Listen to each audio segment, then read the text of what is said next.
Hey, what's up, everybody? Welcome back to another episode of Frolfcenter, presented by Frolfer Magazine. It's the 8th of July. I'm Austin Lytle, and first and foremost, I want to give a big congrats to my employers and our former guest at Planet Earth Designs, Ryan Harris. 10 years in business. Dude, that's huge, and I think it's only going upwards. I mean, we've got a new disc golf course coming out. Another 9 holes coming to Atlanta. Great things. And they're partying at Contrast for that one of these days, aren't they? Yeah. They're celebrating the same day we'll be at Boomtown. Nice. If you are not playing Boomtown, I highly encourage you to go celebrate with them at Contrast from 1 to 4. It'll be a good time. Also, Chat Point Dubs, just real quick. If someone wants to step up and run that consistently every week on Sundays, please feel free to do so. Get in contact with Ryan or I. We're always looking for somebody to help run, or maybe even we move it to a different day, suggest a different day, whatever. But we definitely need to be having action out at Chattahoochee Point, and we need to do that. So yeah, you guys jumped through a whole lot of hoops to do that. So yeah, we need some people out there. So Adam, Cody, what up, boys? How y'all doing? Hey, what's up, bud? What are you drinking? D13? Nah. Oh, drop. Cheers, guys. Thanks, Kevin. I went margarita tonight.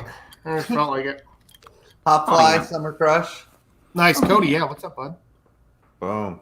Real quick, Red's Beer Garden. If you're out there at Putting League, hello. Ass 5, After School Special 5, the old Ass 5. Tomorrow, long pads, Perkerson. Yada, yada, yada. It's a big weekend for Perkerson. It's the 5th anniversary of Sunday service on Sunday. They have a CTP on every hole. We're providing CTPs on 2 of the holes. One of them is this brand new hat that's not even out yet. It's the Boomtown Blue. Nor everyone else can be able to get July 15th at Boomtown. You'll be able to get it maybe Sunday at Sunday service. We actually have 3 new hats for Boomtown. This is one of them. We got another fun golf cap for you, and then we got something real special, and you're going to be hearing all about it later. Cody, what's up with you? Nothing much. Wednesday night doubles. Ace funds at $290 at Lee Farm. Come get paid. I'm doing wonderful. Had a wonderful week. Had a 4th of July. Hope everybody's taking good. your kayak to work tomorrow with the hurricane that just came through? That hurricane, dude. There's flood. We got 5 inches of rain. Is it good for you as a pool guy now that everybody has a pool in their front yard? Yeah, literally everybody has a pool. And I'm going to have to go drain all of them tomorrow. Oh, that's perfect. All right.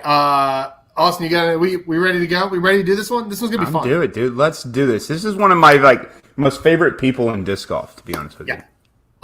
Do you want to do this intro? Or all I know, we're going to have Henry Hamilton on here in about 30 seconds. All I know about this guy is every time I mention his name, somebody says something good about him.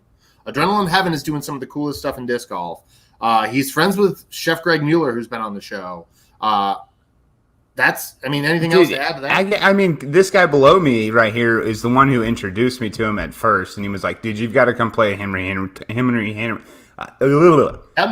Hamilton event. Yeah, I went and played it for the first time, and I haven't missed a single. I've missed one event since that event at Boyd. Yeah, that's why I say H2 because his name's just too hard. Two H2. But H2 is by far the best tournament director I've ever had. He runs a great show. He knows everything about everything there is to know when it comes to running a tournament. All right, I can't wait to talk to him. It's Henry H2 Hamilton. Hey, there he is. He taught me everything. Henry, you're muted. Your mic is muted for some reason. Yeah, flip up the goggles. Bro, your mic's muted. Henry, we can't hear you, Henry. You got a muted mic right there. We just tested too. We were so close. It was so good. Can you press the mute button? No, I can't. I can't seem to unmute him. It says his mic is muted. So, man, after all that, huh? You messing with us? Hello? No. You messing with us? No, he's looking like he's talking. He's the man. He wouldn't play around with us. There he is. Nope, says he's unmuted, but I still can't hear him. Oh boy, fun boys, fun. We can mime it all. So you play disc golf first time. Sounds like. Sounds like. I'm gonna pop him out. See if he can reconfigure some computer Yeah, stuff. maybe back out and back, come back Henry, in. When you think it's a good time, give me a thumbs up. But yeah, fun stuff. This is it's funny. And again, I want to just keep like talking about how well of a TD Henry always is. All the lines are always painted. Yeah. Always. Yeah, from the beginning. I just like wanted to throw that out there at the beginning. Like Henry has his like tournament prep days, and it's normally like a week prior to the event. Like even for C tiers, bro. And you get out there and they've got like some thick lines painted down, and you're just like, dude, this guy spent some time into this. He put effort into this. Like, this is what you want. This is what you want to see when you show up to a tournament. I think last tournament I went and played with Hendry's. He said he used something like 72 cans of spray paint. Yeah, and I'm sure he buys Augusta out of white paint every single. What is that tournament we went to, Cody? The battle at. No, it's the Boyd Pond. Yeah, the Boyd and Pond. Langley. Oh my gosh, that tournament. Aiken County Open. That's it. Oh, here we go. Maybe we got him. Maybe. Nothing. Shit. Henry, what's going on? How is this happening? Is one of your maybe these things are dead? I have no idea what's going on here. What happens if you disconnect the headphones? Oh boy. Wait. Nothing, my man. Nothing. So far he's already won the coolest fucking sunglasses I've ever seen. Yeah, he's got the sunglasses thing. That's so weird because literally we were talking to Henry. It's Henry Hamilton and Willy Wonka type deal, you know, No, the alliteration. What We were just talking happened? to Henry a minute before we went live. No problem. Oh, very strange, guys. We were having it's great. I love it when this happens. This is my favorite thing. Yeah, Hey, if you're in the chat and you have questions for Henry when we eventually get him, if you want to put him in the chat, we can ask questions via the chat and he can answer them. Or any questions for us. Oh, yeah, we have a question for us too. That might be good either. Boomtown next week. Look out for the man in the golden suit. Okay, let's see what we got here. Oh, it's so frustrating. I have no idea what's going on, Henry. How did we just? We literally just had this. There's not a mute button on the computer to hit or anything. This is ridiculous. I don't know what's going on. We literally had it. Henry, I'm gonna kick you out. Oh, Yeah, call him. Okay, gotcha.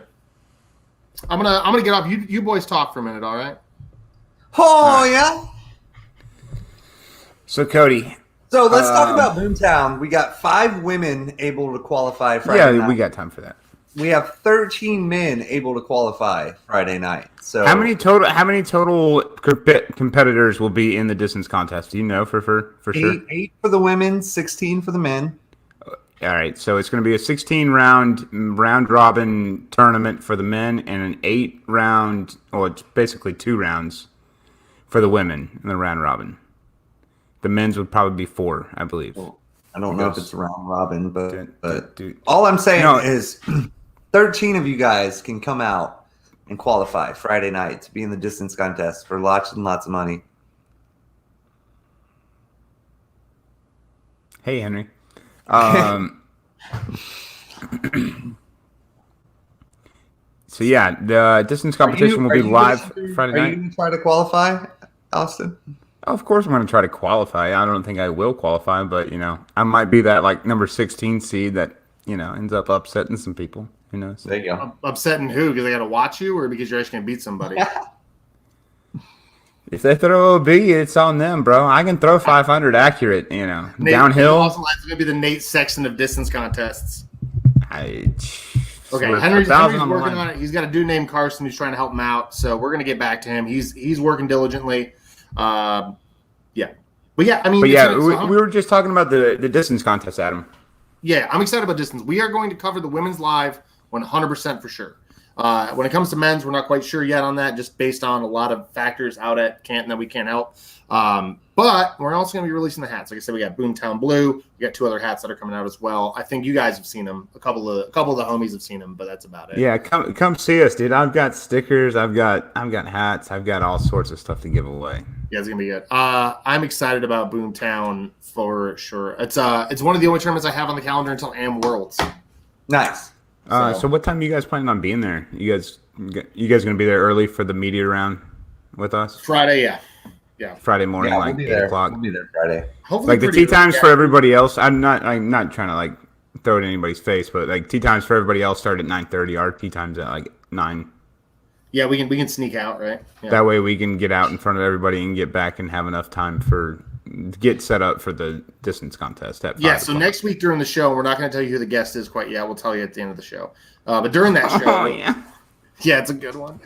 Cody's going to be on a plane, so Cody's going to be flying in. He's going to get to Frolfcenter offices like 10 o'clock that night, and then we're going to get up in the morning and just head up straight to Boomtown, try to get that early round in, set up for the distance contest. Kate's not coming. No, yeah. So she's driving down a couple days before because I got to work.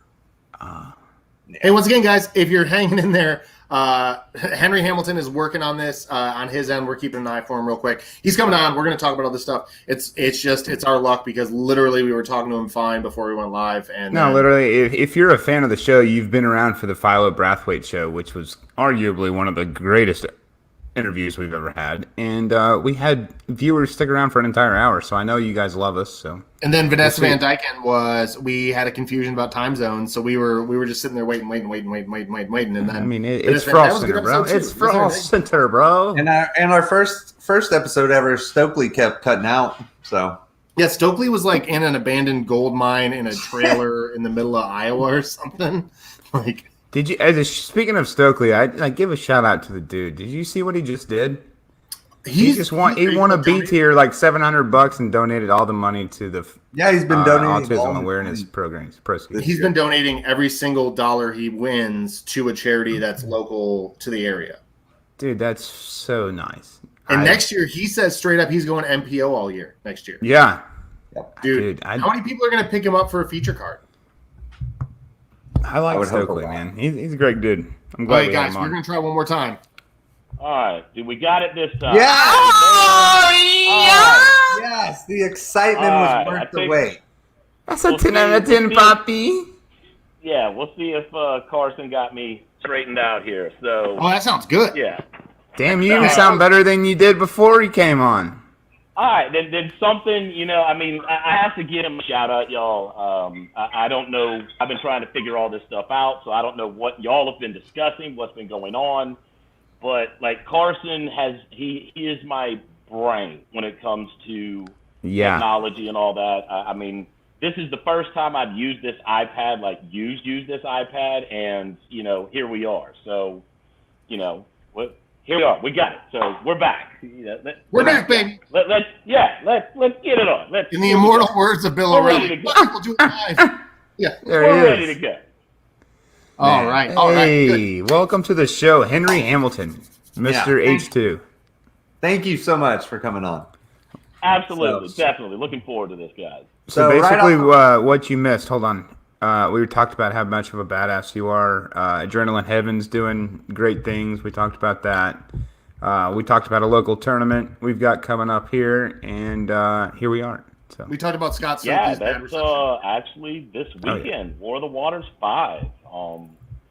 Really looking forward to that one. It's just a C tier, but it's also going to be the last tournament that I am running at Langley Pond Disc Golf Park until Langley Pond Open A tiers in September. So this is kind of a little warm up for everybody to get them ready to go. Those last tournament jitters, get everything on the course, and give it a whirl. So here we are. Yeah. Also, if you've not heard of Langley Pond, you need to. You need to have learned about Langley Pond. One of the best courses in the area. Yeah, and I want to claim it, but it's not. No, it's a gem. It really is. Yeah, it really is. So Henry, tell us about your first round of disc golf ever. Who were you with? What brought you out? First round. Okay, so a lot of people don't really know this. 2008, I went through a very, very bad car wreck and spent about 6 to 8 months in a wheelchair. So after physical therapy and kind of getting back on my feet and putting things back together, I had some friends that they were players, and I went to get together with them. It was Russell Swan, Tristan, I believe Brian was there. It's tough to say. It was just a big mob. But I came over to visit and hang out with them, and they said that they were going to play disc golf. And I was like, what the hell is disc golf? What are you talking about? Like, what is this? And they said, dude, just come. You're going to have a blast. You got to come. You got to do it. So I was like, all right. I had nothing to do, and off we went. And it was Riverview Park in North Augusta. They each handed me a couple of different discs and said, that yellow thing at the other end over there, throw at it. And I was terrible. I mean, I think I'm still terrible now, but I was even more terrible back then. But after about 4 holes, it clicked, and I was like, oh my God, this is amazing. This is so much fun. And that was it. It was over with from there. Nice. Yeah, how long after you started playing did you say, like, I want to pursue this in a different direction and, like, influence the game and grow the sport, I guess? It was a tournament that is probably near and dear to a lot of people, from Atlanta, all over Georgia, Carolina, and everything. It was at the International Disc Golf Center in 2014. And everybody knows what tournament that was in November. And that was my first. It was the Pemby Childs Memorial. Yeah. We're just going to completely avoid saying that organization, huh? I feel like that's kind of a jerk move, Henry. I mean, Batman puts on a hell of a show. We'll keep the focus on Team Monkey Dust. We'll make sure. Yeah, I didn't even get to this, so. Oh yeah, what you got there? Yeah, Henry's always drinking the better. Bubble stack. Oh, nice. It's hot. Is that from Savannah River down by you? No. This one is actually a West Coast. Believe it or not, right by Langley. There's a gas station, and the guy. They're welding goggles, man. Oh, perfect. I'm really. Dude, I thought I saw like a laser on the side, like you're ready to go into combat after this. I mean, interview. we can put something, but no, it's me. I'm there. It's all. No, I see you. I see you. But no, it was 2014, and the competitive side was there. It was my first tournament, and at that point, it just was like, this is it, and I was hooked. 2015, elected to the local club board of directors and stayed on for 5 years, and decided to branch out and put more focus on Adrenaline Heaven Sports, and I'm going to keep going. That's just the goal. All right, and so it's been very overwhelming. So people don't really know, but Adrenaline Heaven Sports is your thing, right? Correct. Adrenaline and what exactly is it? Yeah, give us the lowdown on it. Yep, it's I started out as a corporation, and I mean it's pointless to file taxes separately, so did away with that and moved to the LLC, and just branded alone with Adrenaline Heaven Sports. And Adrenaline Heaven is a longtime family name. I got my start in event management through paintball when I was still in high school. Pops had a brick and mortar store that we were running. We ran tournaments. We played professionally, traveled all over the East Coast. And, Pops went to Orlando for the Worlds one year with paintball and competed. I'm going to Orlando for the Worlds this year for disc golf.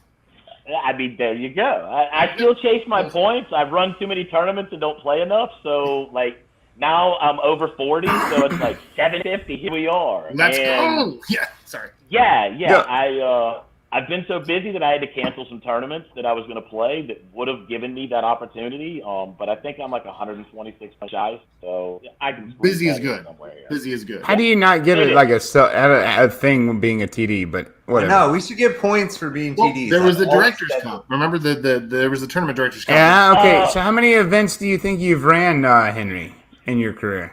Do you know for a number? Wait, real quick before we get to there, I do want to know the story of Adrenaline Heaven. It was the paintball shop was Adrenaline Heaven? Yes. That started back in the 90s, and it started out, and believe it or not, where Boyd Pond is, another Aiken County course, phenomenal course. It's one that top pros. I bet that was a badass paintball track. It was actually, we had 3 fields there, and one of them was on one of the old softball fields. so it was lit, and we'd actually play at night, and it was phenomenal. There was a wooded course that we had that was up where they actually have their viewing area, the sky thing. I don't know, the big telescope thing. I can't think of what they're called right now. And then we had a little midsection that was made with big spools, the wire spools from like the power company. And it was a blast. And that's really where it all kind of started with me. The event management side just kind of was like, man, I enjoy it. I really enjoy hosting, and putting the show on for the players. I get more off of that than I getting out there and playing myself. I really do. I mean it speaks a lot on your character, and we've already talked highly of your tournament directing abilities, but it takes a certain kind of person to say that. That's what I'm saying. Like it's in the blood. It's obviously for sure. Yeah, it's definitely a passion. I really, my fulfilling moments is when all the players, when they come back and their feedback's great, even if it's negative, I want to hear it. I mean, that's the only way I'm going to improve and get better. And sometimes negative feedback is the best feedback. Some people don't like hearing that. When the players, not on Twitter.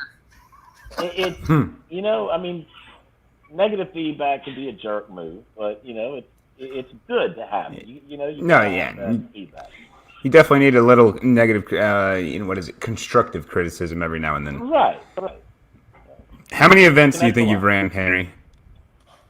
Do you know the number? I really do not know the number, but if it went between paintball and disc golf, then no, I just want disc golf numbers. Disc golf, I couldn't. If I had to guess, I'm averaging 10, 11 a year. 1 or 2 leagues, which I have help with the leagues, which is phenomenal. But there's quite a few, and I've added more this year. I just added South Carolina. John Carson, it's way more than 20 plus. I've ran 20 plus. Oh yeah, he's ran 20 plus in the last 2 years. Henry taught me everything I know, and I've already ran 20 plus events. So he's in the 50s or 60s. He's trying to get what are they called? Those points. It's a stat that I'd really like to dig into and look. I can look through.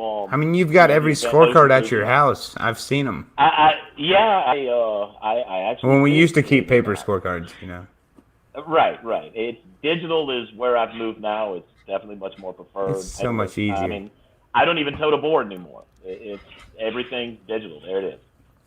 Not tote a board is nice, but Innova's got a warehouse full and they're trying to sell still. I hear it's tough to get things any manufacturers. I think boards are good for league members. Yeah, if you're running leagues, I think boards are good. Actually, UDisc has got everything virtual now, but it's still nice. The MA70s aren't catching on so fast, but everyone else is doing fine. Yeah, we'll get there. We'll get Henry, do you remember your first event? Yes, you ever ran? What went right and what went wrong?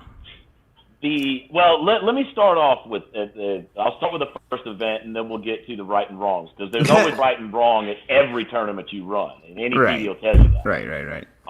But my first tournament was Throw at the O in 2015. When I was the events coordinator, I was green as hell. Wes Campbell, we partnered with him in the Georgia Super Series, and Wes came down and he was very helpful. I was hungry. I wanted this to go, and I still did not know what I was doing, but I thought I did. And I will tell you that's very dangerous on yourself when you don't know what you're doing and you think you know what you're doing. It's like us.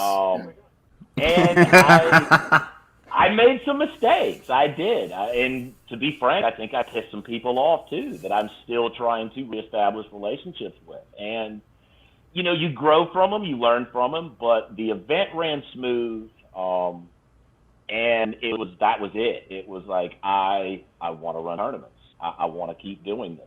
And that was my first C tier that I ran. And immediately after that, I ran 2015 Augusta Disc Golf Classic, and that was an A tier. So it was, here's your intro and here's the big show. And that really having some pros there that could really pro, and it just amazed me and impressed me. And at that point, I was like, I want to do this. And it just, here we are.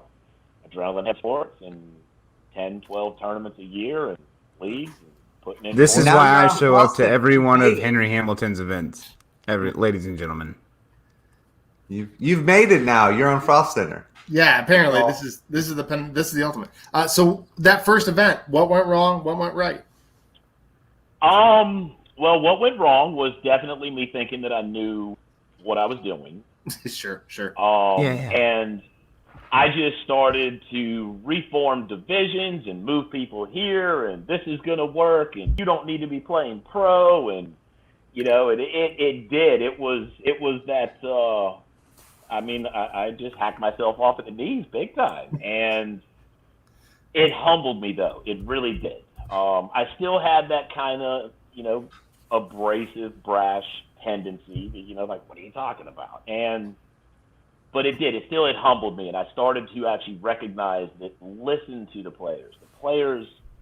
It doesn't matter who they are or what they've done, but the players, that feedback that they're going to give you. Now, I'm not going to say that all of it's great feedback, but either which way, just listen to everybody to where you know, and you can actually learn from it. And I did. Everything that went right with that tournament was, Wes Campbell was phenomenal to have right there, over my shoulder the whole time. Yeah, he's definitely a well-experienced man. Oh, have you been out to his property at Haywood? I have not. I have been invited out there, and every time that I try to put something together, it just never aligns. And I'm going to sign you up next year for the Went tournament. to Stony Hill. That was just earlier this year, and that's an hour and 10 minutes for me, if that. So, that's. The Sauls have invited me up there numerous times as well. So it's tough when the Eds stack on top of each other, life stacks on top of each other, and you try to squeeze it all in. So these Augusta boys are ruthless. Hell. Here we go. I'm Greg reading Mueller, comments. Greg Mueller Yeah. says he's even uglier in person. And I want to make sure. Greg Mueller also wanted to make sure we saw how you paint OB lines at your backyard league with him, and I wanted to put this picture up. Yeah, These are kind of brutal, man. Yeah. Wait, let me get that out of there. Oh my God! OB is on fire. I bet Wade? you he took some zeros there too. I bet you he painted those lines, and then he ended up taking some zeros as well. I don't think you're guessing. I think he took some zeros. I wasn't there last night. I was busy, so I did not make Flight Club last night, and I hated that. I love that league every week. Wednesdays, Flight Club is it's where it's at. It really is a blast. H2 Mueller's backyard is the place to be too. Oh yes, he's got the backyard. I don't know if you saw his episode. He came on here and flexed really hard, had the camera set up with all the grills behind him. The RV was in the background. Oh, dude, we went down to his house and he Herb. flexed really hard on us. It was crazy. If I could get balloons made with Greg's face on them and blow them up until they almost pop and then hand them out, I think that would, meet the extent of his flex with his back. Maybe just hang him in the middle of the fairway so discs can hit him. Yeah, like he said on his episode, the man went out and threw condors on Langley. That's flex. He showed us a picture of a swirly condor, something absolutely ridiculous. I'm like, first of all, this is a Pegasus. This doesn't exist. Right. Jesus. Okay, I want to know what's the biggest scandal that you've ever had to deal with at one of your tournaments, and how'd you fix it?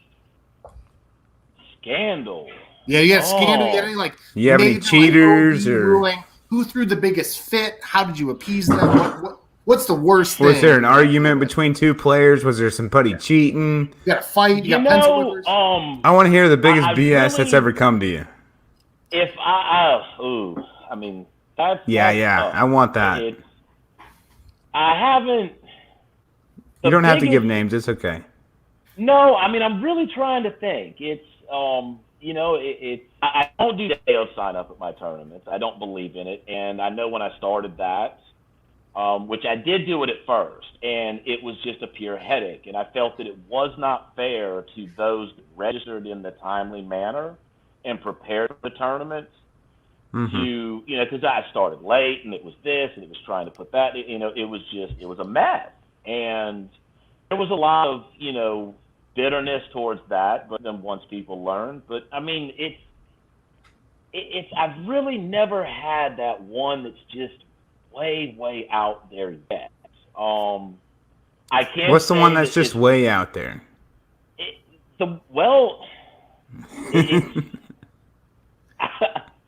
I mean, I've had accusations of players that looks like they were severely inebriated, and I can't, if I don't witness My it, bad. I can't make that call. My bad. So it's Cody. it's I'm there just to kind of be the face. When it comes down, like, the players have to make the call. At the end of the day, it's a self-officiating sport according to the organization we play under. That is the constant reminder. It's, somebody comes up and they say this, and, I'm like, well, what did you guys do on the card? Well, what do you do? I mean, guys, that's for y'all to make that call. I mean, I can guide you through the process, but you're there. I don't know. So, yeah. I mean, that was one that, and it was somebody that had been recognized as a problem before, but I did not see it in the physical act or witness it afterwards. I mean, I did follow up and stated that if that is something I'm going to be paying attention to more, to where if I do recognize it, then, you're out the door. Okay, so hold on. Here's one. This would probably be one of those hinky moments. This was the Kraken, B tier, Kraken Classic. Brand new B tier that I just introduced this year at Langley Pond. And it was round one. Everything was set up to where it was drive-through check-in, numerous emails plastered out the week before, letting everybody know you got to check in. You can't just show up at your starting hole. And I always receive messages on Messenger and everything morning of, y'all, to just give you some insight, don't do that to your TDs. Don't send us messages the morning of the event on Facebook asking questions about, do you have an extra players pack, or what does the weather look like? I mean, we're I'm checking people in, and I can't respond to those messages. So pick up the phone and call your TVs. We're more inclined to pick up the phone when we see a number we don't recognize when we're doing check-in, because we recognize this could be something that we need to do. But looking down and reading and trying to type and all that, no, that's not. Just pick up the phone and call us. Or if you're on the way, just show up. If you're going to take a par plus 4, you're going to take it, but just, But anyways, I could go on and on for that. Let me stop. But this was one where a player did not check in and live scoring had started, and all of a sudden, he's posting up scores. And I'm like, you got to be kidding me. I was like, I was clear about this. And it was frustrating. First I was like, I'm going to give a stern warning on this, and then I was like, that's not fair to the players. So why everybody's out there playing, and I'm in here trying to figure out what I'm going to do. I'm having those internal battles. I'm looking at rules. I'm trying to interpret what I can to where I'm going to make the right call on this, and it's determined. I make the call that I'm going to have to DQ this person, and I'm watching the scores come in, and this person's in the lead. They're in first place. And I'm like, man, I hate to be that guy, but rules are rules. You did not check in. I can't allow this. That's going to be a mutiny on me from the players, because they're going to go back to what I've said, and, well, you said this and you didn't do it. And guilty as charged. I've done it before, so lesson learned. So this is one that I knew I was going to have to do it. And I went and found the card after the rounds, and I was right there getting ready to DQ. And I was like, where are we at? We were just scoring. He never showed up. So the card was not doing the par plus 4. I guess it was just easier just to hit what the number it was for par rather than do math, Nice. and they just moved it on. So that was one that, you know, I never had to DQ a player. I've had stern talks with players. I've had to let them know, look, you know, this isn't, but I've never had anything of that magnitude there. And I'll tell you, it's like you guys, I mean, I've seen you at my tournaments. You guys come, it's so hard to actually swallow that pill and be put in that position. But at the end of the day, I'm the enforcer. It's your fault if that ever comes up. And Yeah. it's hard for people to understand that. It really is. They want to point the finger and throw blame. Yeah, you got to understand it. What's the rules question you have to deal with the most as the TD? What's like the rules thing you have to clarify the most? OBs. It's OB every OBs. time? Most of the time it's OBs. And a lot of that comes into play because of Aiken County Open, where I do the painted and constructed OB and the hay bales at Boyd Pond. I mean, and that was actually feedback that came from the players, from y'all, believe it or not. I fought everybody on it for the very first few tournaments that I ran at Boyd Pond. I was like, no, this is a beginner level course, and you know, you guys, you should score here. Yeah. And the players were pissed off. Intermediate, advanced level players, they were pissed off. They, you know, those are the ones that care the most about their ratings typically.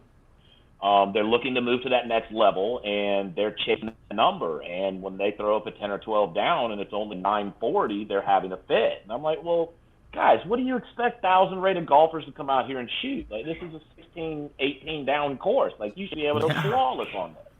You throw some OB out there, it makes it 1,000 rated course. I was against it. I really was. I will admit. And some of the, believe it or not, it was some of the Columbia boys, they were pushing on it. And it started to actually lose support for tournaments.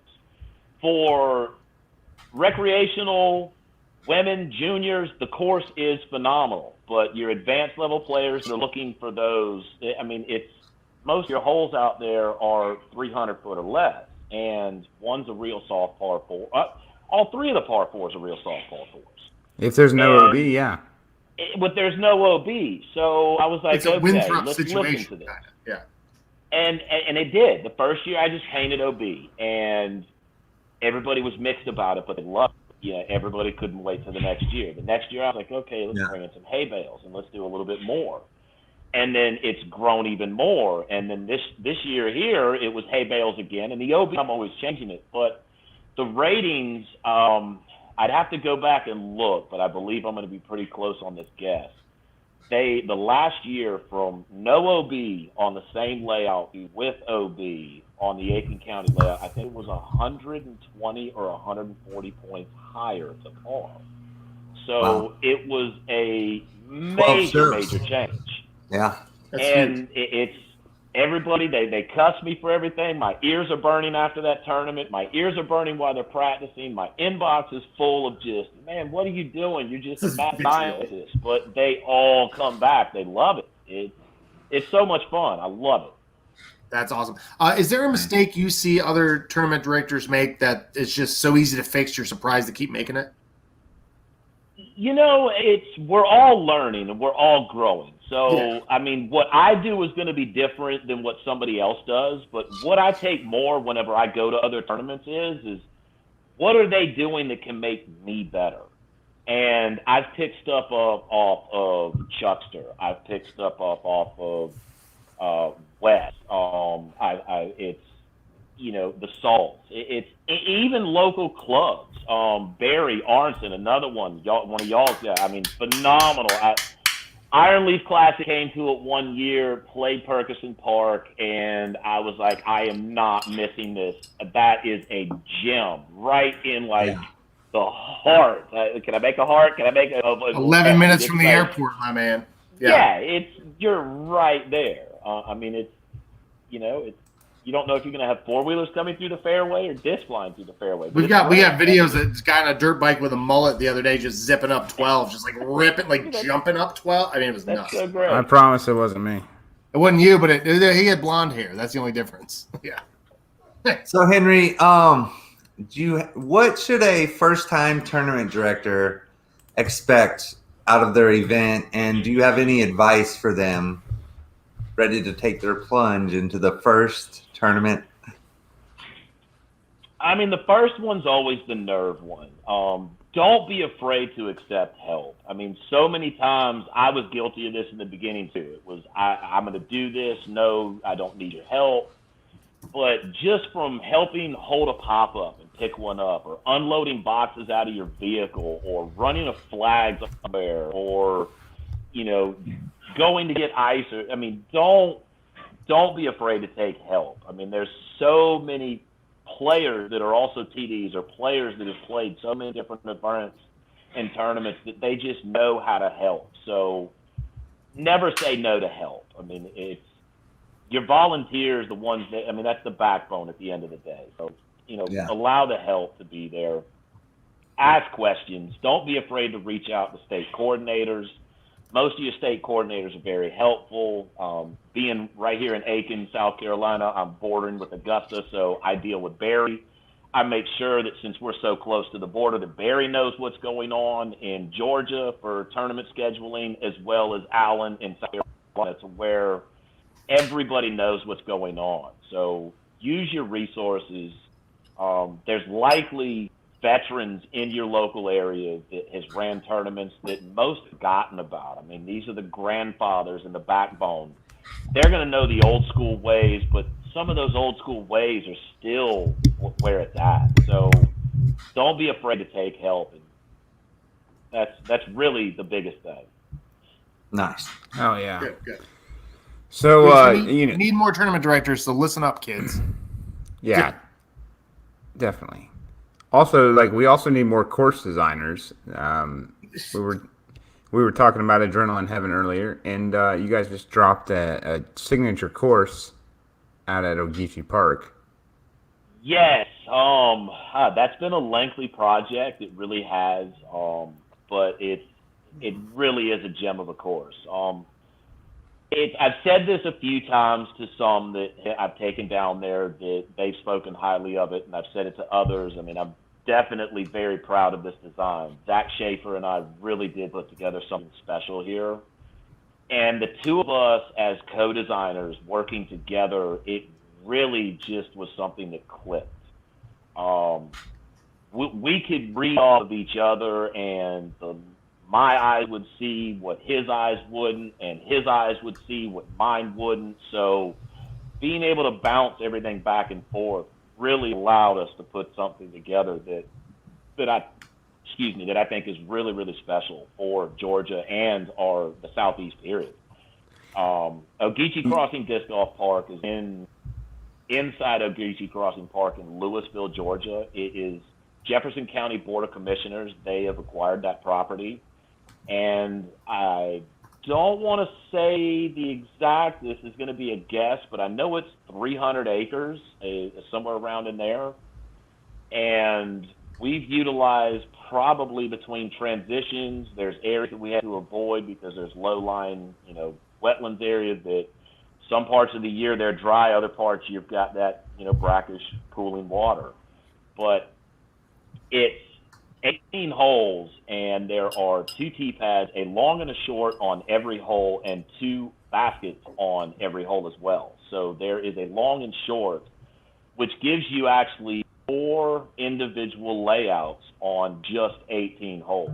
So it's also the first disc golf park in Georgia, which I was very proud to be able to put that there. And those that have been out there, I've been paying attention to the reviews after the grand opening, and ribbon cutting was just this past Thursday. Fresh. Did not make Frolfcenter for that one there. I was trying to watch it while I was driving back, but, oops, did I say that in Georgia? Whoops.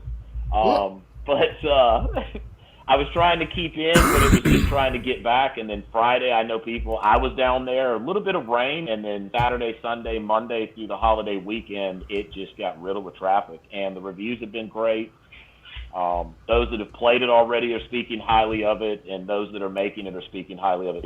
So I encourage anybody that is around our area, drive down to Louisville, go check out Stations Donuts as well. They will make you homemade fresh donuts right on the spot. They are unreal. And then you can head on out to the course, get you in some holes. bring your arm, bring your mental game, bring your shape shotting. It's going to test every aspect of your game. It really is. There's Hell yeah, holes dude. that you've got open that you can air out. There's holes that you can attack with rollers as opposed to air shots. I mean, it's really something special. It's right on the Ogeechee River, so there are hole 11, 12, 13, 14, 15, all play right on the river. And to give you the finish of the course, I will start at hole 12. Hole 12 is a par 4, 13 is a par 3, 14 is a par 3 with a full water carry. 15 is a par 5, 16 is a par 5, 17 is a par 3, and 18 is a par 5. So This is the gauntlet here. That is, yes. It's when you think you're getting there and you're like, oh, I'm in the home stretch. And probably what is going to get a lot of people is 15. It's a very gettable par 5, but you have to hit that landing zone off the tee. But after you finish that hole, tournament-wise, I know you've got a little bit of a walk there to think about, everything that you just came off of the water, and you're going to be walking up to another par 5 with a massive uphill tee shot, and then you've got to riddle and pick your line through some, it's like a plinko where these trees are. I mean, we thin some areas out. There's several different lines that are there, but you've got to pick which one's going to allow you to attack. And Yeah, you've literally thought about every aspect of the disc golf game outside of the disc golf game while designing the disc golf course. If I could quit my day job and just design courses, I would do it. What would be the signature move to an H2 design? What is it? I don't know. I mean Kevin I McCoy, am so. Kevin answered the question and said he wants a photograph hole. He wants a picturesque portrait hole. What is it? Are you looking for length? Are you looking for tightness? Are you looking for trickiness? I like shape shotting. I'm a natural Anheuser thrower, so it already kind of naturally turns to the right for me. So I like love a something good that's going sidearm to be shot. more shape shot. I mean, and this isn't anything that I put to an offense of anybody's game. A but dumpster on site. It's Carson, I tell you, true. I like this one right here. Force flex pig shot, all holes 165 feet, signature hole design. I mean, That's there just was your somebody backyard, last year Greg. with Flight Club that they gave, because Flight Club is 200 foot less, and last year all the layouts that I put together, I did. I was throwing pigs before ribbons. Well, let me rephrase that. That isn't entirely true. Believe it or not, K-Mac, I was in, what was that, BG AMS, and I went up there, and that was my first experience of true wind. Like, I mean, what is this? This is like 35 mile an hour sustained. We had sideways rain and everything. And I played my first round. First hole that I started on, I threw something that I thought was the right thing, and I don't even remember what the hell it was that I threw. But this thing turned over so terribly, and it flew like through 4 fairways. And I'm like, hey guys, sorry, I'm going over there. Let me go over there. I'll be there in a little bit. The Uber will get me in And a second. I knew I needed something stable. And K-Mac, he was like, you need to check out the pig. He was like, throw the pig. I can't remember. There was something that I had, and I was looking for in between, and he told me go with the Cayman and the pig, and I did. And the pig is still in the bag. Nice. And I love it. I mean, you can just really power down on that thing. I'm getting to where I need some more because everything's starting to get worked in, and I've sent a few in the water and said bye-bye to a few, so it's time to replace a few pigs. But Nice. anyway, the hell with the pigs. Signature for me is definitely shape shotting. I want to see somebody that can actually make a disc work. I want to see that you can, but the lines have to be there too. So many, they think that they make a line, but the line's not there. The disc isn't going to be able to fly that line. So you've taken a flight line and turned it into a scrambling pitch. So, I really like the shape shotting, and I do like landing zones. I like to where you can still reward yourself if you go for it, but you're actually set up better if you just play a landing zone. What do you see in other people's courses that just drives you nuts? Great par threes turn to shitty par fours. I can't say it any other way. Nerfing that the is, course. That's one that just really it does. It's don't make something that it's not. What you have, grow it aesthetically. Look at other improvements, but don't try to lengthen something or add to something that it's. Some courses are already great the way they are, and all they need is just cleanup or, more care, new signage, upgrade the targets. Some of that stuff there can happen, and you can still have a phenomenal time of a course.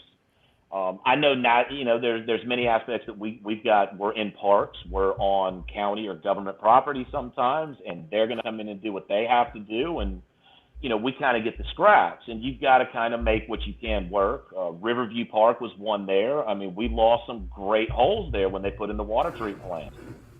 And we lost a lot of distance, but we tried to put together what we thought would actually still be fun and fill in the course to make it complete. And, everybody enjoys it. It's one of our heavier played courses here. But that's the one that would probably stick out to me the most. Don't leave the par threes alone. Don't make them shitty par fours. All right, but I've got two viewer questions real quick. Stoke Scram wants to know, what COVID tourney protocol are you going to permanently adopt, if any? Anything you learned during COVID about running a tournament you're going to keep doing? Drive-through check-ins. This was one where I paid attention and kind of just watched what was there as far as, the state protocols. I was watching all of that. I mean, I had 3 tournaments last year that were canceled because of COVID.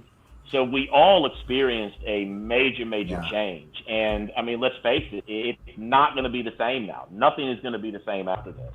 No.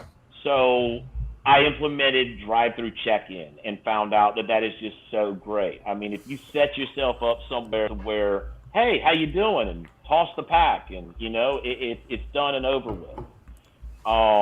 Let me tell you, as an AM player, that's the best thing in the world. I don't have to put on my shoes, put on my bug spray, walk 200 yards, get a bag of shit I don't want to carry around, walk back to the car, exactly, walk back to the course.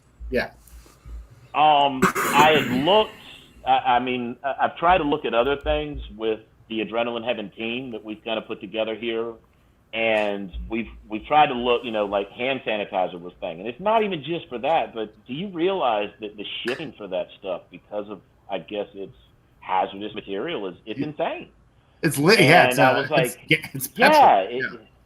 it was unreal. But I mean, as far as COVID protocols, I just followed everything that was found by the state. They had implemented what was there, and I tried to make sure, that I was doing the things the way they should have.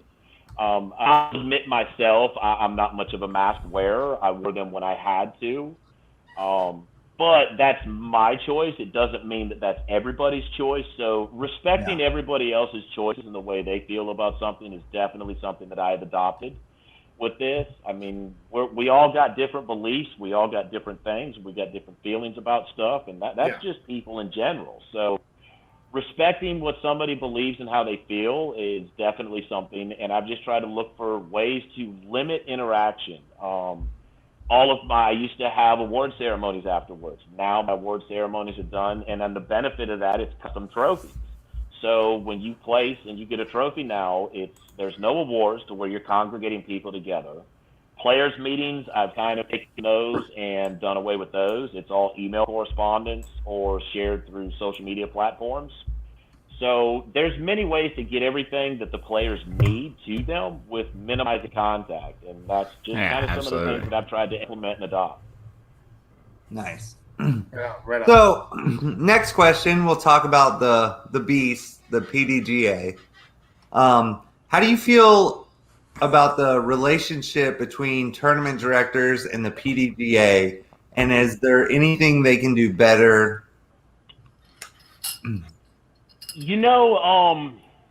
This is one that, first off, there's a lot of PDGA staff that I absolutely love. They're great people. Their intentions are pure. Their heart's there. I feel that some of them are just being done with what they're told to do. And I get it. We all have careers. We all have jobs. And at the end of the day, we all report to a boss. So what they say is what goes. But I'll tell you one that kind of sticks out with me. And you guys had him on your show here recently. It was quite, it turned out to be something quite big.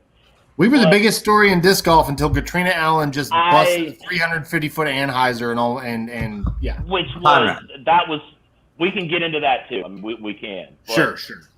I'll tell you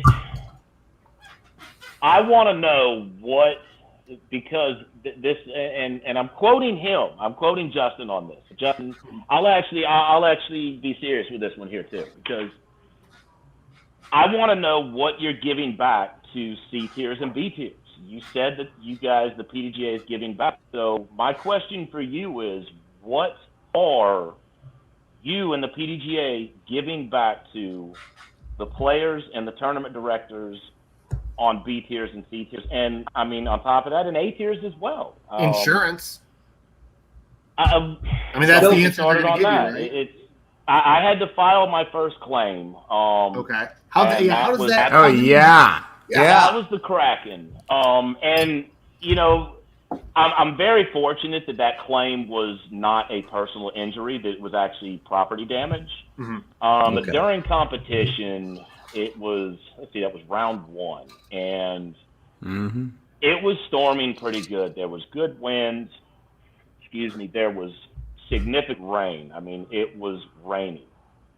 Everything severe was staying away from us, and I'm watching all these different models. I'm looking at everything, and I can see I'm out on the course, riding up and down. I mean, I'm just thinking, God, every time somebody's bending over to pick up a disc, they're getting water down their crack. I mean, everybody's cussing me. They're hating golf right now. They're like, this is just, your socks are wet, your feet, it doesn't matter what you had on, you were getting wet that day.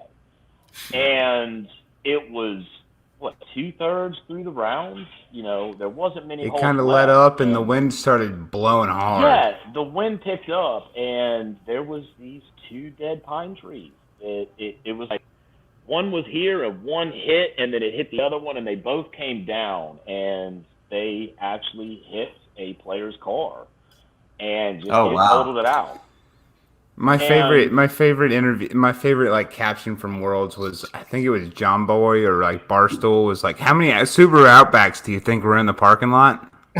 What car do you think that tree hit? I can't even remember what color that one was. Was it silver? Yeah, what color it was? It was a navy blue. It was a navy blue Subaru Outback. Oh God! My group was the first car to walk up on it. Yeah, like when we guys came were up the out ones, of it.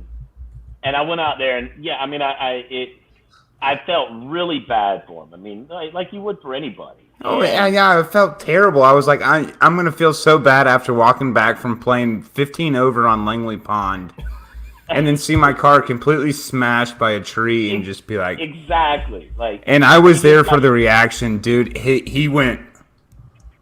Oh yeah, it's I mean, what else are you gonna do? But I sent in a report, submitted everything through Tournament Manager, notated in there, and then reached out to the PDGA. I actually took off right to Kansas after that event.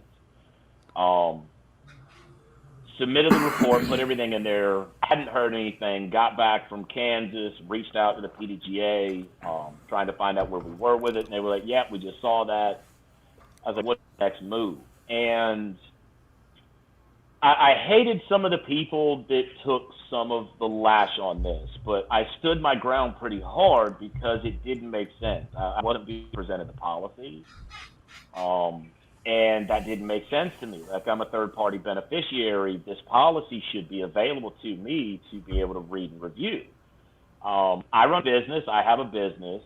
two businesses actually, and I receive full binders, full, like, it discloses what my coverage, what is, what isn't. It's all there. You had hundreds of pages. And Yeah. I mean, I'm for the player. Like, this kid he just gotten married. I said kid, this young man. I mean no disrespect when I said that. But this You're young old, we man, get I'm getting gray and everything. But like, he had just gotten married, just bought this car. I mean, it was all in a short time frame, and now boom, here it is. So this kid's going to get made whole. Like, the PDGA insurance for stuff like that, it's secondary. So, of course, his insurance takes care of the primary and everything, but he's going to be out his deductibles, could be out possibly increased rates on his policies. We don't know. And it just seemed like there was a lot of deflection to where, and I don't know if that was intentional or if it was nobody's ever asked this before. And Right. Do you think if you had pressed them and said, "Hey, are you stalling me?" Like, would you have gotten a real answer? I mean, I don't know. Part of me feels that it was. Or you think that the PDGA thing might be nah, that's kind of on the county's part because that might be like the Parks and Recs insurance department. Yeah, I mean, I can feel, but I mean, we all understand when it comes to insurance. I mean, right? They're just trying to deflect. We don't want. Everybody's trying to deflect to the other one because nobody wants to actually have to write the check. So, I mean, I get that. That's. Yeah, and you said a moment ago you were thankful it wasn't personal injury. Do you feel like the PDGA would have given you a little more attention if it was a personal injury situation? I think so. Yeah. Oh, definitely. I would hope so. There was one, I believe the IDGC had an incident that happened in one of their tournaments. I don't know if it was a juniors or a women's tournament to where there was an injury there, and I believe it involved an ambulance. I can't remember, but I believe it was either a broken or fractured or cracked or some form of bone in the ankle or something. Or food poisoning. That one, no, I'm just kidding. That one there. That's it. That's not on the PDGA, Cody. No. Sorry, Drew. No, sorry, Gibson. But anyways, like that one there, that claim was pushed through pretty quick. And I get it. Was like number one, this is the face, so I can expect anything's going to be a little bit different there. But I mean, it's. Maybe so. If it was personal injury, I think it would have been handled a little bit different. I think it was one to where there was just a lot of deflection to where, well, let's find out if the county's going to take care of this bringing up the county, I mean, I will say Aiken County, Mark Vanderlinden, and all of them with Aiken County Parks, Recreation, and Tourism are phenomenal. As far as this incident goes, I had sent Mark pictures, and mind you, this is his day off. On the weekend, and I sent him pictures, and he was like, wow, what happened? Send me his information. I'm going to get risk management involved on this right away. He was on it. Like, he was reaching out, trying to find out what can the county do on this? Is there anything? And it was determined at the county there was no liability, or I don't know if that's the right term, but either which way, there was no coverage. So, okay, at this point, it was time to fall on the PDGA insurance. And I pressed. So basically, there just needs to be more clearancy between the PDGA and the tournament directors and the players. Like, people they just need to be clear with everybody of like what the hell's actually going on. That's my thing. The transparency is preached needs to be actually all the way around. And like this should be information that at the end of the day we pay for this. Like we pay for it in the sanction agreement. The players are paying for it in their player fees, and well, like JM said, like we're only paying $75. Like that's not that much to an organization, but no. When you've got 30,000 times 75 or 50, I mean 80,000 times 50. 80,000 times 50, that adds up. That can pay some people. So yeah, that's pretty crazy. So, but okay, completely different. Still asking a TD. You've ran big tournaments. You have your opinion about things. How long do you think will be before we have a marshal on every hole? For a major, let's say for a major. For a major, at least majors, national tours. Do you think that needs to be required? Where's your opinion on that? I mean, there's times that there needs to be marshals in play to help be able to determine. But what we really look at here with this, what I see with it all is like a lot of these events, it's a hosting organization. It's not the PDGA. The PDGA is typically just your backup. But I know that there's the ability to bring in experienced and qualified individuals to help out, and there are many people that will do it. Whether they were former PDGA staff or they're just very well qualified from running large-scale events, and they're fine with coming out and helping. And then you have others that are qualified. So, yeah, I mean, it would be great to see, but I don't know when that's going to happen. I don't know. Maybe never. Yeah, I mean, at the USGA and the professional golf level, like not disc golf, the professional golf level, ball golf, as we're supposed to call it, I think. Yeah. There's somebody on every hole watching every card. Like they're self-officiating in themselves, and most golfers are honest because they're not going to be that guy that like tries to cheat the rule when there's a marshal standing right behind the back. Right. Like we're at disc golf right now. We're self-officiating, and sometimes we got some shady players. I mean, we got pencil whippers all over the place. And some is not intentional. I mean, some do it, and they right. It's totally not intentional sometimes, but and it goes both ways. It very much so does. But if you had somebody there that was actually, they're wearing the shirt, they kind of tense up a little bit, and they're a little bit more aware. Nope, they're not going to be able to get away with what they normally can. So, do I think it would be great? Yes. Do I think that we're there yet? No. We need that $1 million sponsor. We need that title sponsor, and I've been preaching it since the beginning. Yeah. It can't, and I've worked with all the manufacturers I have, but you've got to go beyond the manufacturers. You've got to get into those big sponsorships, the ones that are actually going to be like, okay, that we can really throw something real at it. And when they can throw something real at it, I think that's when it's going to be a turning point to where, oh shit, we actually got to take this serious now. So it's going to be growth of the Coca-Cola, PDGA was it's substantial, going to be Gatorade. but right, or exactly. banks and stuff like that. Like that's when it's going to get big. And do I think we're there yet? No. Do I think we'll get there? Yes. I hope we do. Do you think that's what it takes for us to get there? I mean, I think a lot of people look at disc golf and you're just like, how many Subaru Outbacks are sitting in the fucking parking lot right now? Right. I mean, how hammered are these people? Exactly. Like, look at this dude running around with a shirt off and American flag at the World Championships on the green of a disc golf course. The absolute fuck? I mean, do I agree with it? No. Did I agree with everybody storming the hole when Paul still had to play out the hole? No, that was not. And Nicholson and the other guy Koepka got pissed off about it too because Koepka just had knee surgery. Right.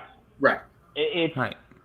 You got to be fair. Now, that's one where, like, you need the volunteers. I mean, now to back up, the volunteers on that hole were, like, the flag holders. Those guys were the perfect ones for that job. Right. I mean, the shots that were made there for everybody, like, for the hype aspect and the flair aspect, they were perfect. And, dude, Katrina Allen's shot, I'm going to say it again, Katrina Allen's shot was... I mean, not to put anything aside from Conrad's shot, but no. Katrina's shot was almost just as good, like almost 100 feet further than that, though. I really, when I saw the shot, I was like, sit, because I cut on the TV and ended up catching, I think, from hole 4 or 5 of the women, and I really enjoyed watching the golf there. And then watching the men, but like Katrina when she was there, when Paige drained that putt on 16 to save her par. You almost counted Katrina out.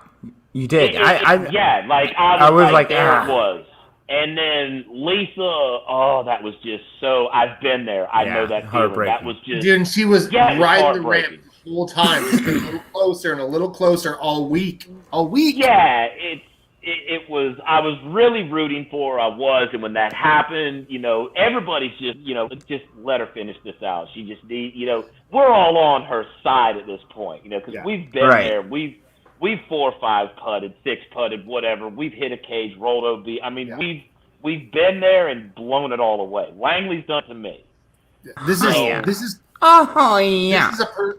kind of a perfect segue because I wanted to ask you, and Lisa Fakis demonstrated to me it was a huge display of it, but what is your definition of sportsmanship, and do you have your favorite example of disc golf sportsmanship to share? Oh. In a self-officiated sport, it's probably of the ultimate importance to know that the people you're playing with have sportsmanship of some kind, right? Yeah, I mean, we've all played with various different cards, and we've had those to where it's just been like, I can't wait for this round to be over. There's no gelling or anything. Ones where you've had to, hey, come on, Seth, you got it, and then you're that guy, and then but it's sportsmanship. Like we've all, like I just said, we've all been there. We've all had those 4 or 5 putts. It's golf at the end of the day. I mean, it's gonna beat you up. You're gonna hate it and love it equally. I mean, that's why you keep coming you back. Just took right? a 9 on, but I've had times, get over it and don't ruin everybody else's experience. This brings up a good point with this here. 2018, I was given a invitation to USDGC, and I was not going to go. I ran a qualifier that year. That was also the year that I dealt with Hurricane Florence and had to reschedule. That was a nightmare for TD to have to put everything together on that. I don't wish that on anybody. But anyways, I was going to USDGC. K-Mac gave me a call and let me know. It was, I think, the Saturday night after day 1. He was like, hey, by the way, you're TD exempt. And I was like, what do you mean TD exempt? He was like, you can play USDGC if you want to. Now, mind you, at the time, I was like maybe an 810, 809 rated golfer. I mean, we're talking just garbage, And I'm like, there's no way I'm going to go out here and play with these guys. And to get into that display sportsmanship, this is probably the one that would give the most memorable sportsmanship experience that I think a lot of people can learn from. I paid $300 to play 18 holes of golf. I messaged JP, sent him an email. Josh Childs came by. He actually won his invitation at the Augusta Classic that year. And he came by to tell me that he had a blast, best Augusta Classic he had played, and was super. And he's going to USDGC. Of course, it's the best one. I mean, let's be real here. I remember my best Augusta Classic. I mean, you're always going to remember that one. And anyways, I told JP I could only play Wednesday because it was so short notice. I didn't have the time to put in for work. And JP was like, well, I can't give you a discount. I was like, I totally understand. Not a problem. So I paid the $300, got the players pack, went up and played on opening day. I was carded with John Patton, Austin Turner, and a guy from overseas named Christo Rake. And I shot terrible. I did. It was. I mean, the ropes will do that to you. But I mean, on top of somebody that might at the time been able to only throw 270 feet on a good day, like that. No, that was not for me at all. And what was it? It was. Let me see. Hole 8 plays behind the ball field. Seven's the bamboo. Seven's the bamboo. So let's see. 9 was that was the first year that they did the lily pads, I believe. Kidney beans. It was I called them the lily pads because you could puddle jump. And I was like, that's all you wanted to do. I was like, lay up at the first one, lay up at the second one, lay up, just take par and move on. And I shorted the second one, and instead of course management, which I had none at that point, I was like, well, you're going to have to just really put your arm into it and throw. And I threw and went OB. And I just kept going for it. Man, flipped it over. Yeah. Yeah, it was so bad, but it was so much fun. And I got to the throw pink hole. What was that? That's 10, right? That's hole 9 or 10. That's 9? No, 8. No, that's 10. Yeah, 8's baseball, 9 was the lily pads or the kidney beans, and then Yes, 10 behind is, it, and 10 is the throw yeah, paint. the pink basket. Always. Yeah, the throw pink basket. And I think I took like a 13 or something there. Like, I mean, it was bad. Like, my back was broken. Like, I was so close to throwing in the towel. I got one of the locals that he's coming up and caddying for me. He's running around like, I mean, a ping pong ball bouncing off the walls, trying to retrieve all of my discs back. And I'm running out of stuff. And all I could think of is I'm ruining these guys' experience right now. Like, they're here competing, and I'm here for fun. So I'm starting to kind of get into myself where I'm like, you know, I'm just taking it, and I'm starting to beat myself down. And I finally finished that hole. It was disastrous. And we got to hole 11, which was one of the harder, if not hardest hole on the course that year. And I'm standing up there, and I'm like, guys, I'm sorry, man. I'm just here today. And they're like, man, dude, just stop. Look in front of us. Like, look up there. We're waiting on them, man. Have fun.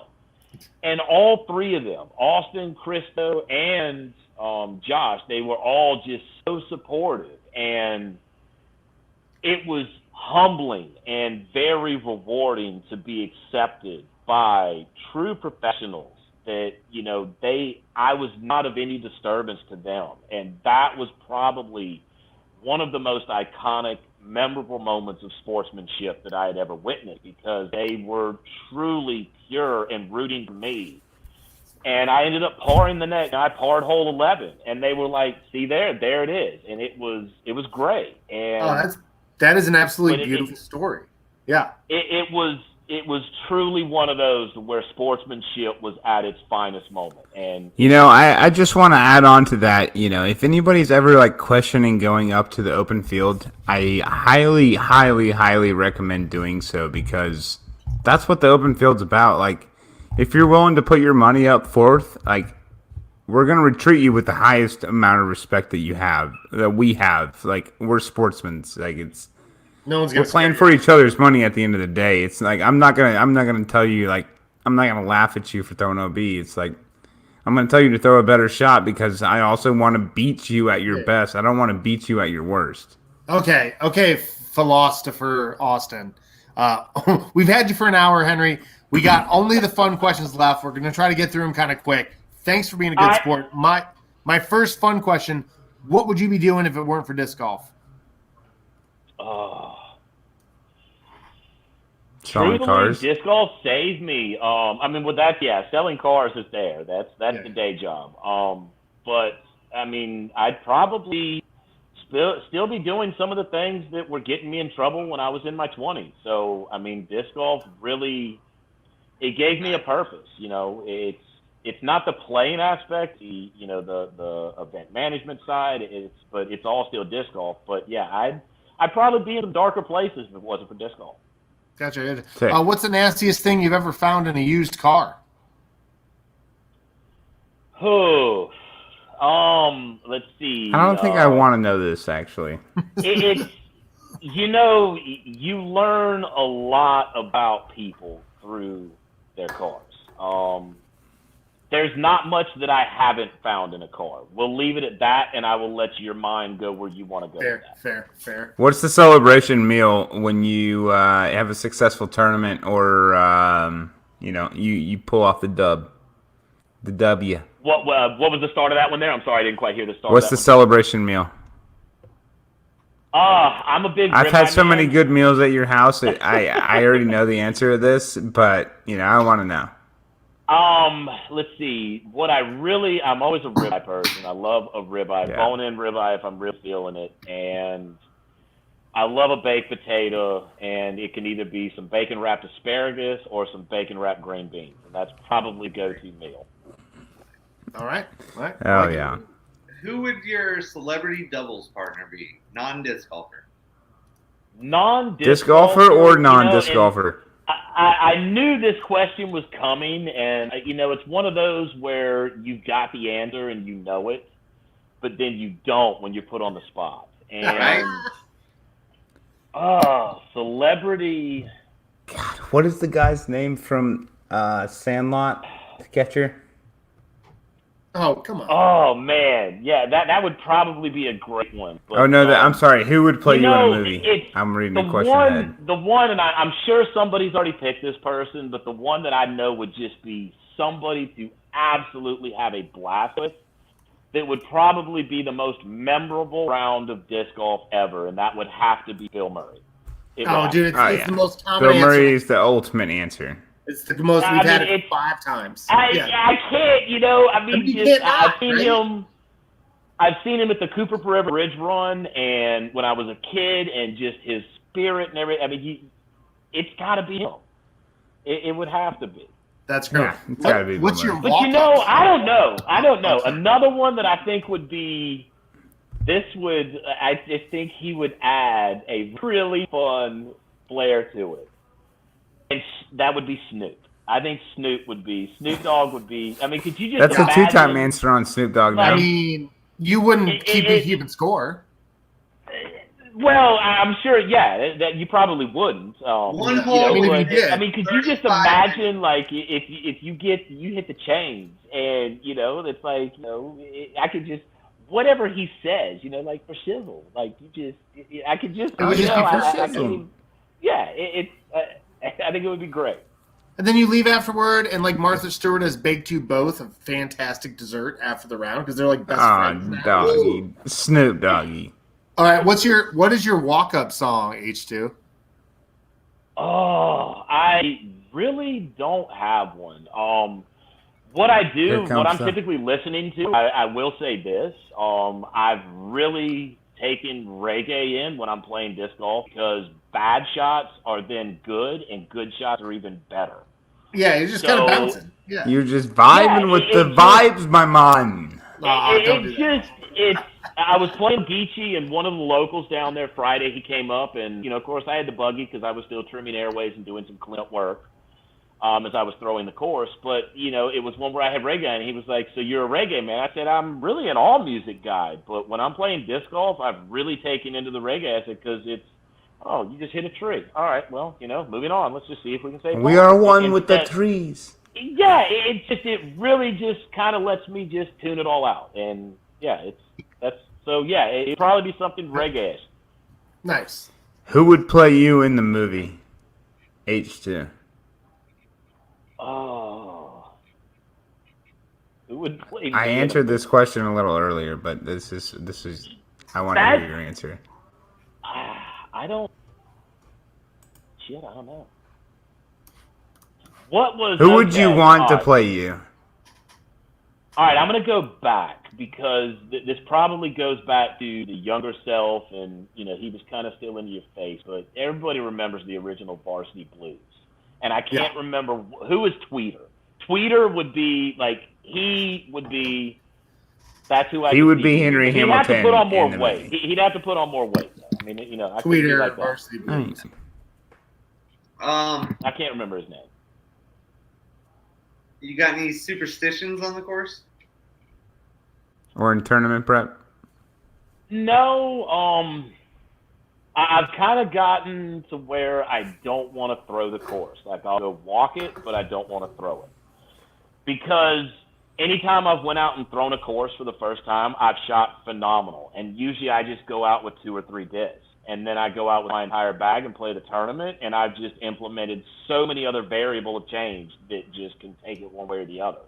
Yeah. So I'd rather just kind of walk it and say, okay, this is where I want to get to on my first shot. This is where, and just try to pick my landing zones and just kind of look at those areas and see where I'm at. And what I really need to be doing is probably checking the right side and the left side of the fairway in the woods, and I'll be able to figure out what I'm really going to be doing. You gotta be looking for those USDGC ropes. So this is Tweeter. This is who's playing you in the movie, huh? Yeah, I mean, but I like it. He's not. That was more built though. So I don't have. That looks like Henry. I give it to him. Yeah, it's not bad. His attitude. It's just it's the attitude. That's it. I think it's more of the attitude. It's the attitude for sure. There's no way in hell I'm built like that. Oh, what a good movie. All right, so I want to know, what is the hardest disc to replace that's in your everyday bag, and what's the hardest disc to replace in your collection of discs? Oh, you don't want to know about the collection. I mean,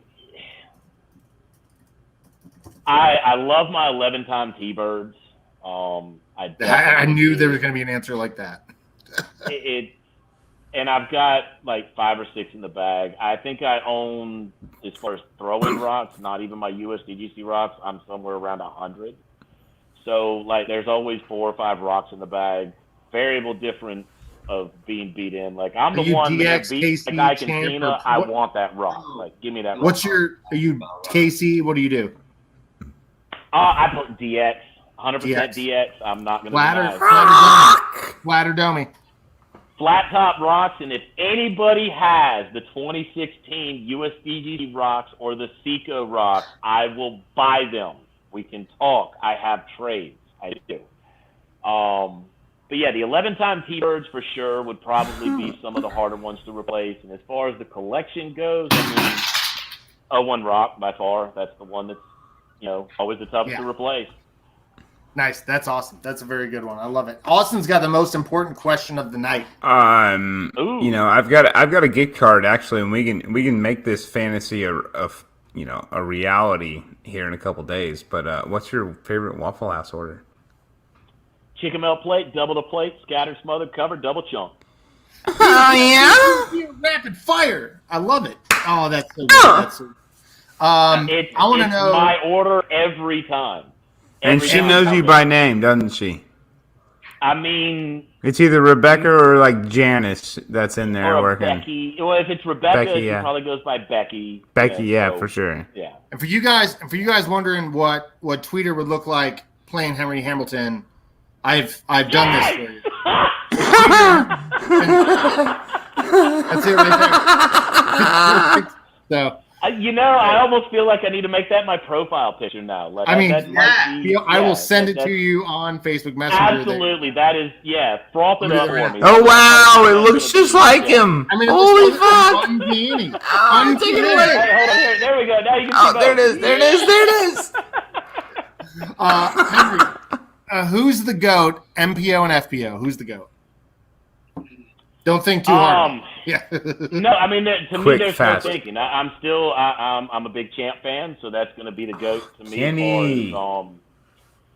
As far as having an 11-time goes. T-Bird makes you think about it, huh? I've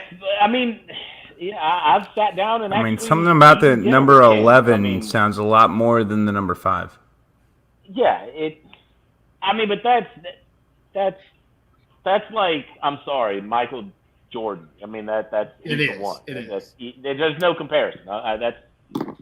It's discs have changed, arms have changed, people have changed, but you go back to the grassroots. The Champ is by far that's the GOAT. I mean, fight me. I'll stand tall. I'm not going to fight you. I mean, the GOAT could also stand the greatest of at that time. Yeah.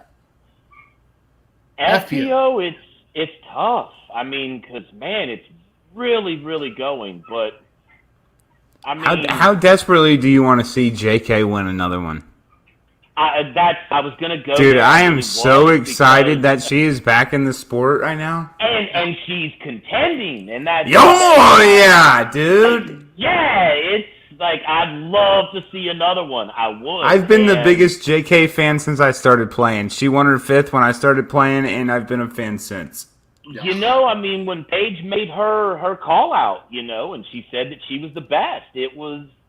And then we got my girl Kat. Right. Slamming a hammer down on it. Anything can happen. So, don't count your chickens before the eggs hatch. So what you think right now? Oh, yeah. Paige, JK, who you? Who's the GOAT? Who's the GOAT? Out of the two of those, it's definitely JK by far. I mean, she's just got so much more that I think. My man Henry Hamilton's writing names on the letter of the inauguration of the disc golf document. But I mean, if Paige gets to 7, it's going to end up being Paige, right? I mean, Paige at 7 is the GOAT, right? I mean, Paige is very talented. I'm not taking anything away from her. Yeah, no, not at all. Phenomenal player. I mean, she is an athlete. I will agree with her 100% there. But there's still a lot of growth that needs to happen there too. And I mean, that can go both ways. She can get better or she can decline. We've all seen it in sports. Or everyone can catch up. I mean, there's a lot of people who are just Paige is good, and everyone just right. I mean, it kind of looks like life might be catching up on Paige. Like, not to throw in knocks, but like, she's kind of doing her thing. Like, she's not disc golfing. Paul's never going to get to 12. Paul's going to be lucky to get to 7 or 8. You know what I mean? Right. I kind of agree with that as well. I mean, like, they're already trying for kids in the Macbeth family, and and to each their own. There's going to be some big biscuits in the oven soon. So yeah, that's going to happen. Yeah, for sure. Yeah, like Calvin Heimberg says, put the pizza in the oven. Go ahead. Our last question for you. Do you have any questions for us? I mean, it's like, what is there to ask you guys? I love you guys. I mean, thank you. I try to make sure that I'm here with the stream. I try to make sure that I'm engaging. I mean, it's you guys are trying to grow and do it, and I love it. It's awesome. I see you numerous times throughout the year. Cody, I see you as well. Adam, we'll definitely have to try to plan to where we can make that happen too. We've been in the same place at the same time. I've played the Perkerson Park Open for years and years and years. I'm sure we've been in the same room together. So. Yeah, I think you guys met last year. Did we? Did you guys maybe. And if not, Henry was parked on the other side of my truck, like when we were up on the top. Right. Yeah, that's right. You pulled up. We were. Yes. Yeah, we were parking lot boys. Yeah, that's what it was. Yes. That was wait. Was that the tied for course record round too? Yes, it was. Yes, it was. Yeah, I remember looking at those scores after Perk just destroyed me, and I had some great shots and some great holes. That course is just so fun. This guy practiced 2 days earlier and shot just as well. Like, he did 9 down, 11 down in the tournament, 10 down in practice 2 days earlier. It's just stupid. Like, I did. I will not forget. I looked at the scores and I was like, shit. Way to go. I mean, Bo was right there. That was what. And then you came up afterwards and I was like, dude, nice round. You were like, yeah.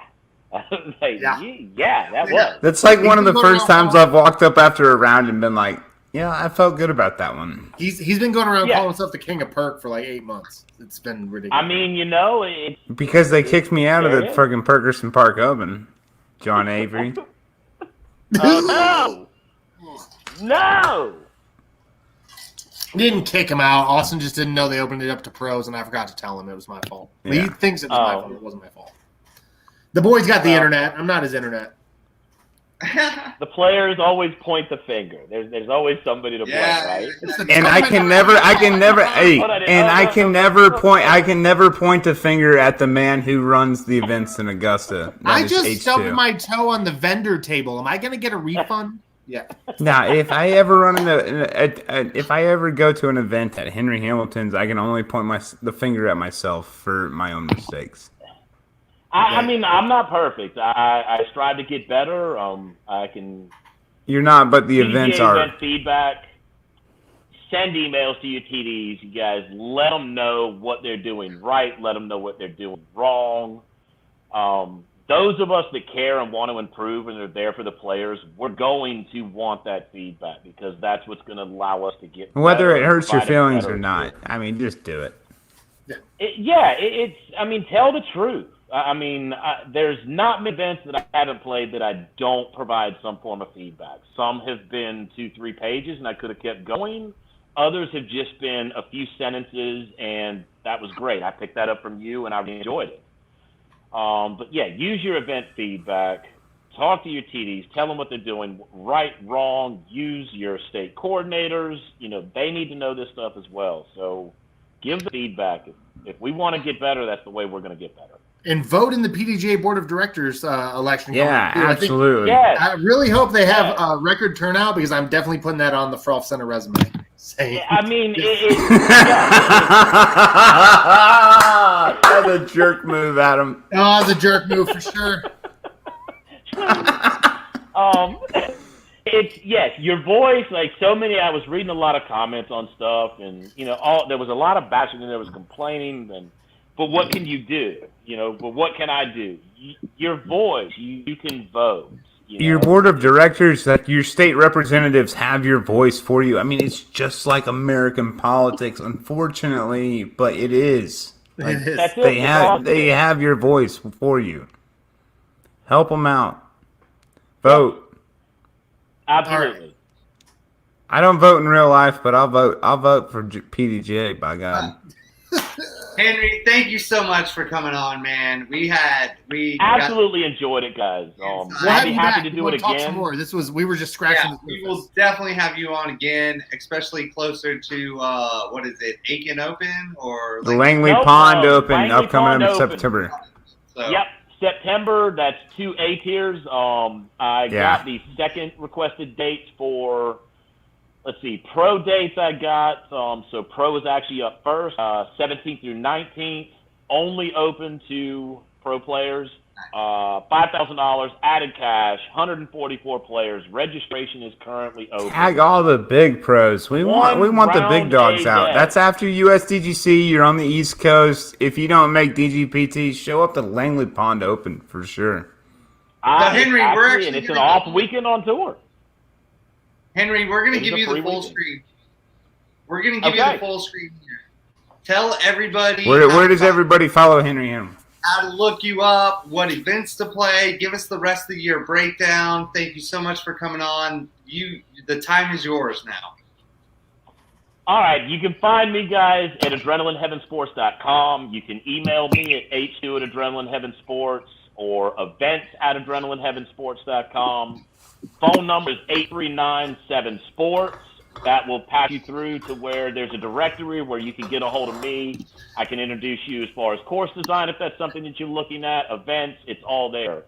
Like I just mentioned, we have Langley Pond Open. Registration is open for pro. For general registration, I think AM opens up here soon for general registration.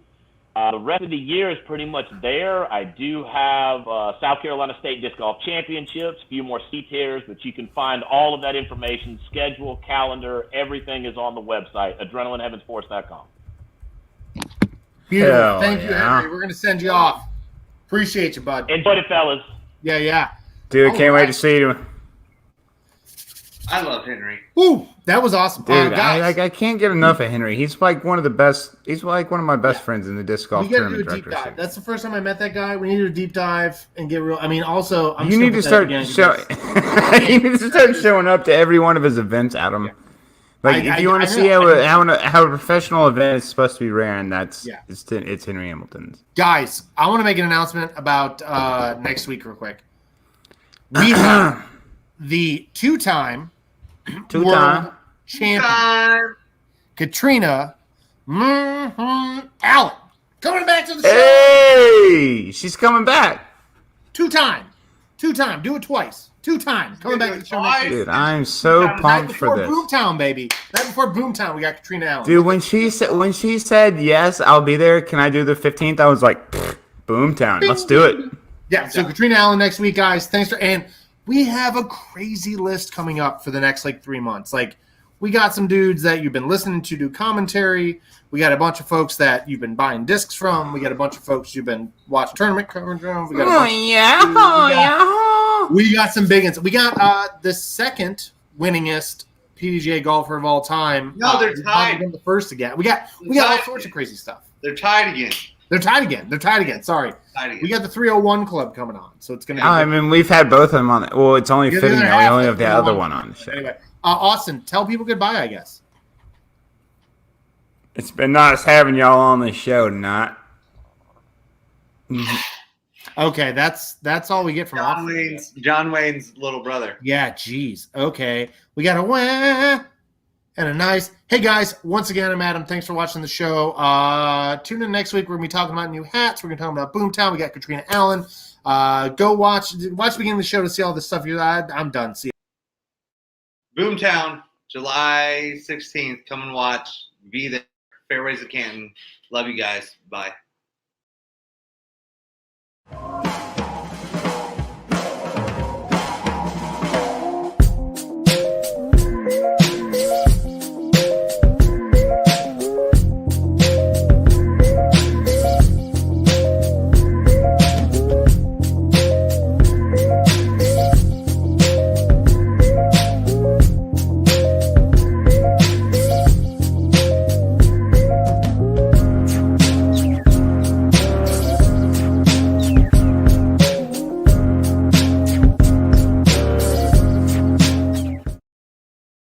shoppers.